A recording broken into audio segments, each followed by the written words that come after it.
place this past Saturday, and it was one of the most anticlimactic endings we've seen in a while. And in today's video, we're going to be going through every fight, breaking it down fight by fight, and discussing what took place this past Saturday. So let's start from the top to the bottom, and let's talk about Ciryl Gane gouging Tom Aspinall's eyes out. Now, I'm going to preface this by saying, before the eye poke, it is a very close round. You can give it to Ciryl, and honestly, in my opinion, I would have gave it to Aspinall because I think his shots did more damage, as in affecting Ciryl Gane. Now, Ciryl Gane did land quite a bit of nasty jabs and straight shots and bloodied Tom's nose up. And if you think that his work and that was better than Tom's in the first round, I'm not going to argue with you. It was really close. It was a really good fight. And then Ciryl Gane, as he does, while keeping his distance, puts his fingers out exactly like this and gouged Tom Aspinall both of his eyes, pushed into his eyeballs. And Tom cannot see, so he cannot continue. And the narrative is pretty much Ciryl Gane won, and Tom Aspinall got schooled. How is that the narrative? How is the narrative not Ciryl Gane eye gouged Tom Aspinall, so the fight was called off? Ciryl Gane broke the rules that caused Tom Aspinall an eye injury to where he could not see, so he could not continue because this is the biggest fight of his life, so why would he fight with one eye? Like, this is insane. This narrative is absolutely disgusting, okay? Was Ciryl Gane doing really good and did a lot of people write him off? 1,000%. Ciryl Gane looked really good. This was going to be a good fight. But no. Ciryl, it just blows my mind. Literally broke the rules. Gouged Aspinall's eyes out. And the narrative is Tom Aspinall is a quitter. Tom Aspinall sucks. Ciryl Gane was schooling Tom Aspinall. It's not even perfectly clear who was winning the first round. Was it a lot more competitive than, honestly, I was waiting the first 2 minutes for Aspinall just to starch him? Because I really thought that's what's going to happen. And I know that's what's going to happen in the rematch. This is bad for Ciryl Gane, in my opinion. Your best chance to beat Aspinall was right there. Now Aspinall knocked off the ring rust. Now Aspinall felt you, sized you up. And he was already landing some, if Ciryl's not moving, if he's moving a tad bit less than what he was moving in that fight, Tom Aspinall would have knocked him out. He hit him with two straight punches over the top on the ear. Really good shots, and if Gane's not moving around like he is, he's going out probably to that shot. So it was a really close fight while it lasted. A really good fight, and Ciryl Gane ruined it because he cheated. Tom Aspinall did not cop out or quit. This is absolutely absurd. The way Dana White's talking about it, the things Chael Sonnen and Anthony Smith have already said is absolutely ridiculous.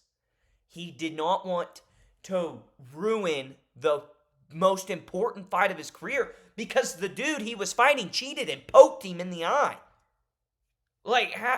I don't understand MMA fans sometimes. Y'all are retarded, really. The people saying this, it blows my mind. But the rematch is going to be hype, though. I can't wait for this rematch. I hope they book it soon. We need to. And it could work out to where they rebook this, Aspinall starches Gane, and then it's perfect timing for possibly Aspinall versus Pereira at the White House, or maybe even Jones. Who knows? Hopefully not, though. I'm sick of him. But yeah, really depressing. Super anticlimactic way to end the evening for me. It was midday during these fights. Tom Aspinall, though, I think I'm more confident in him in the rematch. All right, let's move on. I'm sick of the narratives already. It's disgusting. Verna Janjitaroba loses to Mackenzie Dern. I got this pick right. Um, Mackenzie just seemed to have better control of the fight overall. Even on the ground when she was getting taken down, she most of the time was actually controlling it because she was the one controlling where Verna was at because she was pulling down on the head, nasty elbows from the bottom position. I'd say half the time Dern was controlling the grappling position from bottom. I don't think that's taken into enough of account in judging as well. But nevertheless, her hands look pretty good, especially earlier in the fight. And she lands nice, sharp, stinging punches for women's MMA. But she drops her after like the second round. She was dropping her hands so many times and was getting just cracked over the top with just freaking out of nowhere hooks from Ginger Daroba. Verna was landing all the takedowns, but she hardly did anything with them. She would land some ground and pound here and there, but most of the time, Dern was getting the best of the ground and pound off of her back. And on the feet, in pretty much all the rounds, she landed more, harder, better strikes than Verna did. Her improvements on the feet showed up, and that's what won her the fight. That and just neutralizing most of the grappling exchanges because she's doing more damage off her back. Ended up being a pretty decent fight, honestly. I wasn't mad at this fight at all. Good for Mackenzie Dern. Yeah, but Zhang Wei Li, man, 10 times, 100 times better than any of these other strawweights. But, it wasn't a bad fight. We're going to see some weird fights, though, coming up in this division with Wei Li moving up. All right, let's go ahead and get into Umar and Bautista. Good fight. I enjoyed watching it. It was grappling heavy, but it was entertaining to watch because Mario was doing so good in those scrambling positions, but Umar was just one step ahead of him almost every place. Like as soon as Bautista was about to escape, Umar was already in that position, already in position to another position for Mario to try to get out of. I mean, he was just smothering Mario. And really, besides that flush knee that landed in the second round, which knocked down Umar, and I think it's crazy that nobody gave that round to Mario Bautista, I believe. He knocked him down. Umar didn't do any other significant damage in that round to overrule him getting clearly knocked down. Like, I'm not hating on Umar. He clearly was knocked down and discombobulated by Mario Bautista. Bautista, because it's so close to a finish, Bautista wins that round. Nevertheless, though, on the feet, Bautista early gave him a couple landed a few good strikes, but once Umar implemented the ground game and Bautista was getting smothered, even on the feet, Umar was landing nice straight punches, really got the jab going late. Didn't see too many kicks that were significant or anything, but Umar's hands looked fast. He looked sharp out there on the feet. But Bautista, he fought really well. He should be given a lot of credit for how he performed. It's just, honestly, say, I don't know if that's one, because Bautista got out of almost every position, if I'm not mistaken. It's just you run out of time every round, and he wasn't able to do any more. I think if he would have let it go more on the feet, I think some of these guys, when they get smothered a couple times during a fight, they start thinking I can't be, he can't even touch me. But in reality, the better mindset is, hey, I got to do work here on the feet and defend these takedowns, or if I get taken down, get back up. It becomes a fear thing instead of this is, I have to defend here and do work here. But I enjoyed this fight for the most part. Good win for Umar. He still needs to fight somebody else, though, for sure. There's no point in going ahead and doing the Umar Merab rematch if Merab wins in December. I like the Song Yadong fight. I would like to see that matchup happen for sure. Do that. Have Sean and Corey Sandhagen fight. Or maybe Yan wins, and then you do Umar Yan. I wouldn't be mad at that at all. That'd be a fun fight. We've been wanting that fight. That could be good. But no, don't give it to him right away. He was gassed after that 3-round fight with Mario. I know Rob was just licking his chops. seeing that in a 3-round fight out of Umar. um, but yeah, I think you do Song Yadong. I think that's a fun fight. I think Yadong poses some similar problems to Mario. I think Yadong could give him problems, especially if he really works and tightens up those scrambling situations and working out of those positions and working himself up from the mat.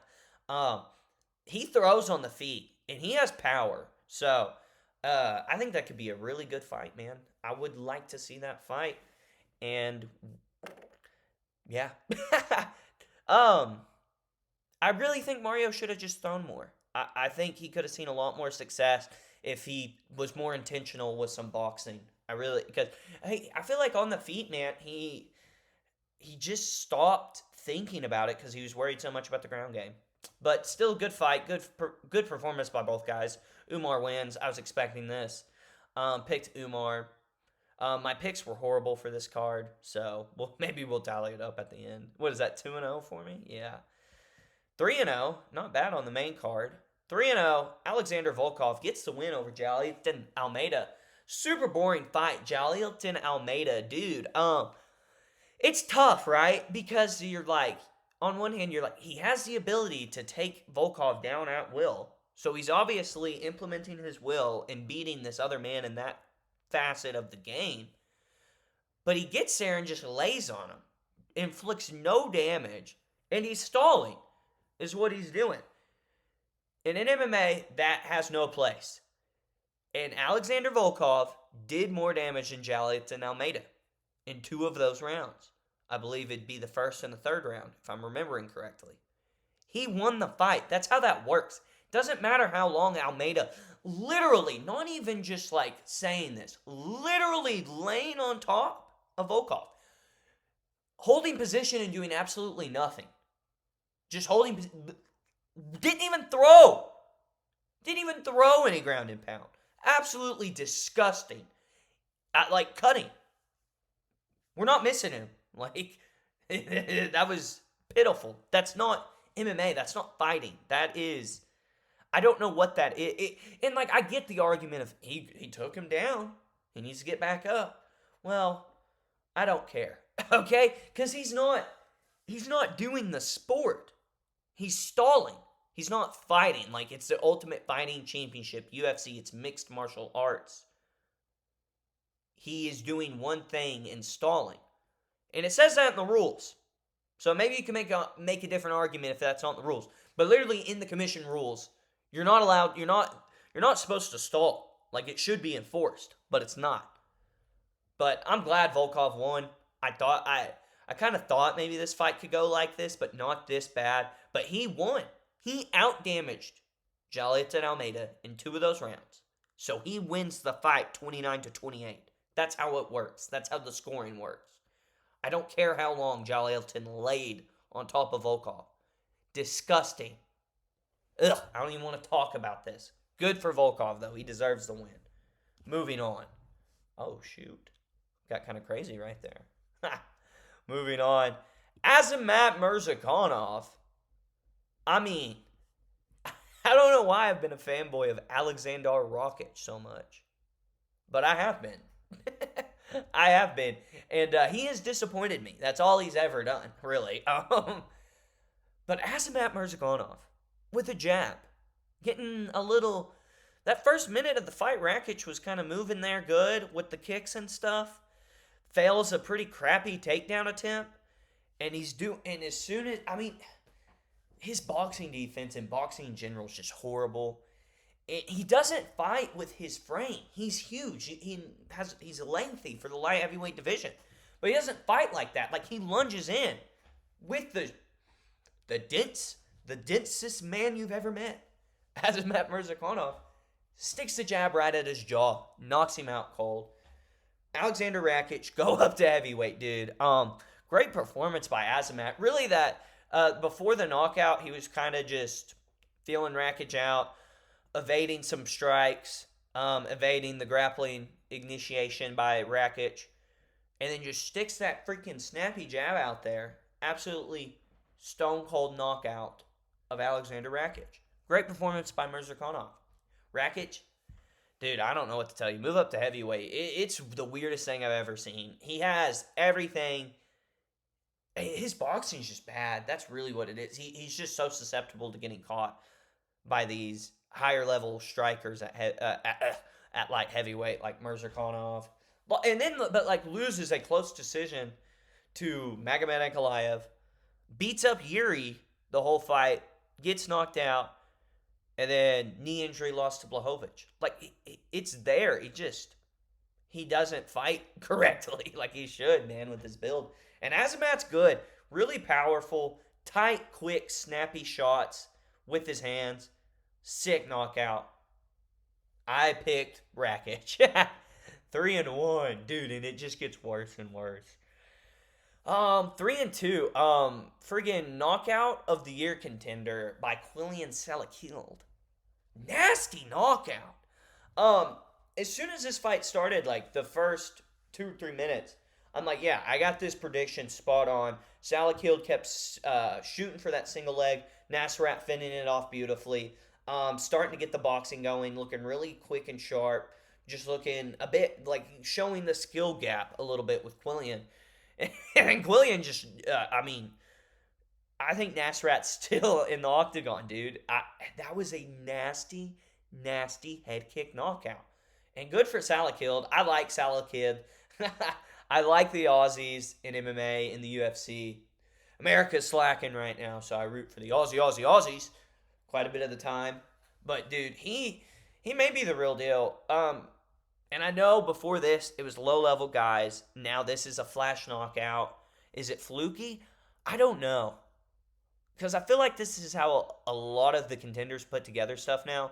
Like the ones who actually pan out to be really good. Like it's a can-crushing knockout or finish of some sort.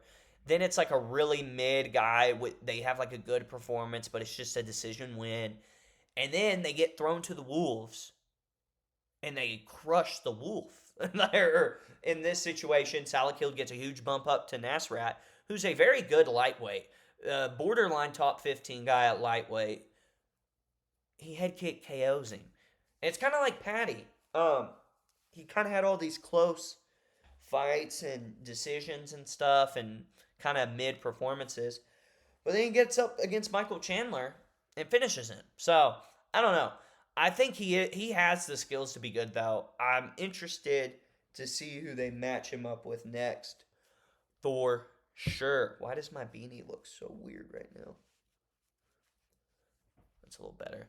Moving on to Ikram Alaskarov in Jong Park.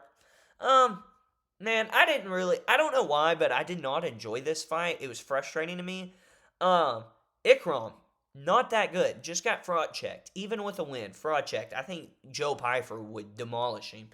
Jong Park, tough out as always.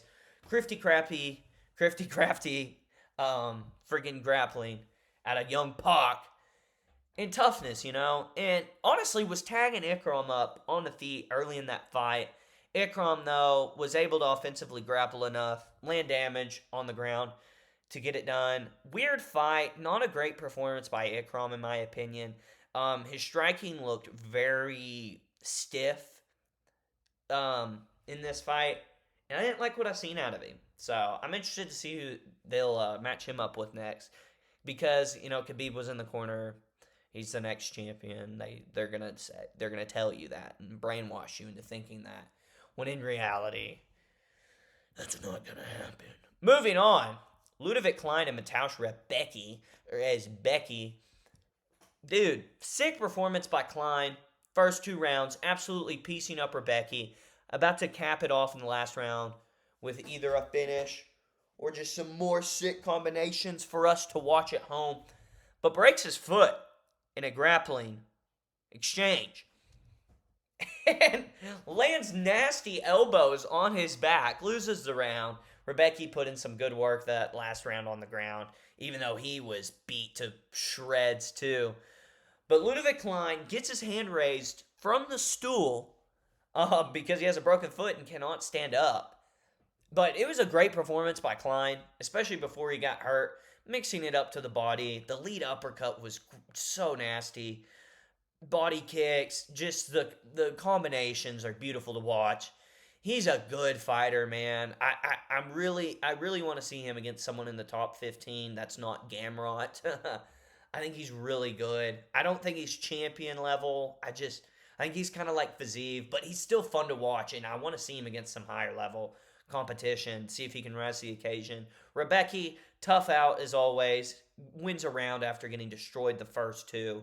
Um, Never quits. Always awesome to watch him. Tough as nails. Great fight. Great performance by Klein. I got that pick right. Well, like right here, it's really not that bad. Cause what? That's no contest. So 3-0, 3-1, 3-2, 4-2, 5-2. Moving on, 6-2. Maybe my picks weren't as bad as I thought. Walter Walker beats Louis Sutherland and calls out Hamdi Aladewab after he beat Chocolate Peppa Pig as Walter Walker. As Walter Walker called Chris Barnett. But Walter Walker, legit contender at heavyweight possibly, snatches the heel of Louis Sutherland. I hate talking about heavyweight fights. Like, what am I supposed to talk about in this fight? Besides Walter Walker, he's not a fat blob. He's not a bucket of grease. He can move pretty decently. Seems like he has good entries on takedowns. Moves quicks on the ground. Very nasty submission game. So yeah, he's he's top 5 at heavyweight already. Louis Sutherland though, probably he's just a blob, man. He's just a tough, big guy with a belly, and he went out there, and they put him in the ring with Walter Walker, and Walter Walker snapped his heel off. I mean, they're just so big and blubbery. They have no chance to move around to escape these jiu-jitsu scrambles and leg locks and heel hook submission areas. I mean, they just can't do it. There's too much blubber. Walter Walker, though, good deal he's winning like this, though. He's a real threat at heavyweight, fighting how he's fighting and just with his abilities in general. He's not fat and obese, so that's already good for him. Big advantage at heavyweight to not be fat and obese. Hope they give him someone in like give him someone in the top 10 already. Might as well. No point in waiting. I know it's Sutherland's debut, but still, 4-fight win streak with heel hook submission wins, 4 in a row. Give the guy a top 10 matchup. Okay, we need contenders at heavyweight that aren't 3 million pounds. Moving on to a really good fight, and I was thinking about this. This was a robbery. It really was. Was it a competitive, close fight? Did Nathaniel Wood keep it close? Ended up getting the win. I like Nathaniel Wood, so I'm not too upset about it. Jose Delgado won that fight, though. It was clear.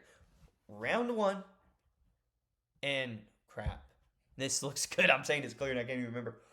Round 1 was clear. I believe round 2 was the really close one.